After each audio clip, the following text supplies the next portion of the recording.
ma-impound yung motor mo. Kinuha na yung ano ko yung guys, magandang gabi ano. So, may advice lang po ako guys. Ngayon lang to nangyari guys oh. So, actually kagabi nakalimutan ko yung yung lisensya ko kagabi guys. Kasi nga may lakad kami kagabi. So, syempre hindi ko naman kailangang dalahin ko lahat yung bag ko ano. So, yung ano ko talaga, yung kinuha ko lang yung yung lisensya ko nga talaga. So, yun nga guys, ang nangyari. Nakalimutan ko. Tapos hindi ko nalagay sa sa bag. So, yun pala ay nahulog dun sa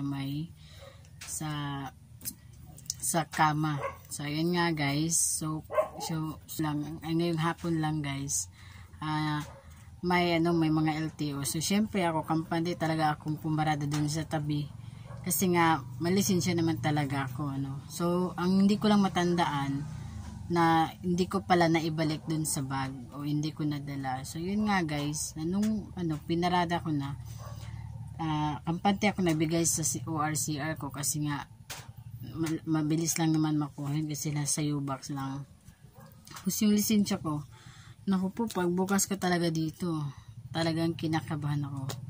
Ang buong akala ko guys, yung kinakabahan ka, yung yung nagkakapi ka lang, o kaya yung iniwan ka, yung ganun.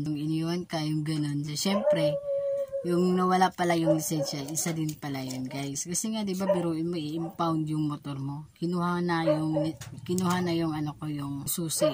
Kasi nga daw, hindi daw pwede. So, sa bagay, hindi niya naman nakita yung lisensya ko dun sa may cellphone lang. Buti nga nagpicture ako dun sa may cellphone. So, hindi ko pa naipakita kasi nga, syempre, mabilisan yung nila. So, syempre, alangan namang sila pa mismo maghahanap. So, pumunta muna kami dun sa may tabi. So, pinasa niya ako dun sa head nila na nagbabantay talaga.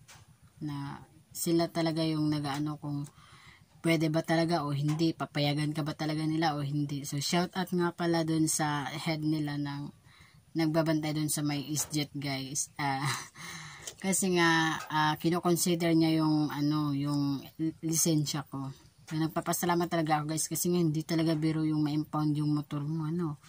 Kasi nga may bayad yun, malaki pa yung bayad yun. Siyempre. So, advice ko lang dun sa may mga, sa mga iba dyan na wag nang magpapahabol. Kasi nga sa puntong to guys, ikaw na nga yung hinahabol, ikaw pa yung nabibiktima. So, hindi lang nabibiktima guys. Kumbaga, yung iba na disgrasya nga kasi nga sa pagmamadali. So hindi na natin pabutin sa mga ganyan guys. So, mas maigi na lang, magantay na lang. Kung talagang wala ka talagang lisensya, magantay ka na lang na umuwi sila. O kaya wag ka nang tumuloy.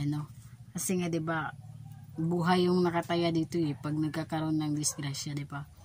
Hindi malay natin hindi ikaw o yung ibang tao ang nadadali mo. So yun lang guys. So bado lang talaga sa nangyari ko yan. Hindi ko lang talaga in-expect na ganito yung mangyayari. So syempre kampante kang pumarada sa tabi kasi nga dala-dala mo araw-araw yung lisensya So shout out nga pala dun sa mga nagbabantay kanina. Thank you sa pag-consider na pinakita ko lang yung ko dun sa my cellphone. At nagpapasalamat ako kasi nga, sino ba naghawak ng susi mo? So, yun sir, siya po. So, kinuha niya yung susi at agad-agad talaga akong pinapalis. So, kinakabahan ako kasi nga, natatawa nga yung ibang mga estudyante doon kasi nga tinutulak daw yung motor ko. Tapos, natatawa naman ako kasi nga, siya po mismo nagtulak, Hindi talaga ako nagtulak. Malayong-layo pa yun. Malayo pa talaga yung tinutulakan niya para makarating dun sa head nila. So, ayan. Yun lang yung experience ko ngayon. Talagang sobrang kabang-kaba. Bye!